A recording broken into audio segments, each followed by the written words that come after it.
It was good. To answer your question, it was really good to be with all the coaches. We all got along great, and we all were really glad that we went. Do you think you would go back? I know that when I talked with Mr. Whalen that helped organize it, he said that he wanted to always have one coach that was kind of, tied at the next year prior, and Tommy was at this year. Do you think you would might go Well, back? he asked me that, and I asked him to let me get back in my time zone. Let me give me a chance, because right now you're sitting, when you're on your way home and it's 9 hours, it's like, I just want to get back to Oxford. I want to get back home. But I would go back. But I'd rather skip a year. I like to skip a year because I like for somebody else to go do it. But it was really, what a worthwhile trip. I never dreamed it would have this much, impact on my life. And I think once I tell the story to these players and our coaches, I think it's going to affect them as well.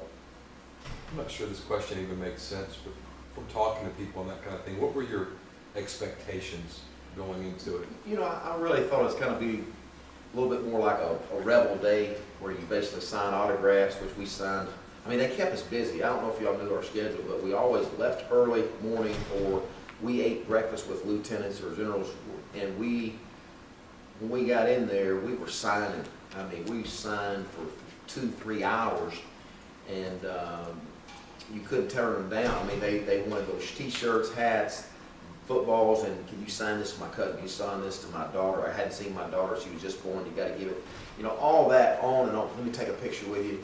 So that was very, very tough, and they kept you going from there to a hospital, back to another base, and that back to another location. So I had no idea really what to expect. I knew we were going to see the soldiers, but I didn't realize it'd be so organized, seeing so many troops. I don't know how many troops we've seen, how many soldiers we've seen, but boy, we saw a lot of people, and it was so, as soon as they were waiting, somebody was always a point man and said, okay, you're going here, you're going to be in the hospital for an hour and a half, now you're going to be in the gymnasium, there's going to be 500 soldiers there, we're going to take questions and answers, then we're going to go over here and sign. I mean, it was like that every day, and boy, by 10:30 at night, you were ready to fall asleep, you were ready to go to bed. And then your time clocks, I didn't realize your clock's so messed up.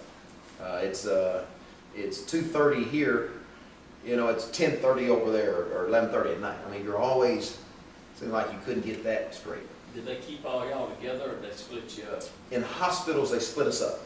And then in the signing and the question and answers, they always kept us together, which I thought was really good. Was there any talk by you guys to them or them to you about ending the war, or? When talking to the generals and all that, they want to get their troops out, but I tell you, a lot of the generals would say, you want us here. You want us here because of this. You want us, a lot of the, just talk about Baghdad, Iraq. A lot of the Iraq people, they can't stand us. They don't want us here. But then when there was talk about us leaving, they would all say, oh, you don't want to leave yet. Don't go yet. So it's kind of, some of them do, some of them don't, but in talking to the generals, they feel like you want us here. You want us protecting what's going on because you never want it to be on American soil. And I tell you, when he said that, it's like, absolutely. You see a different perspective when you hear those generals talk.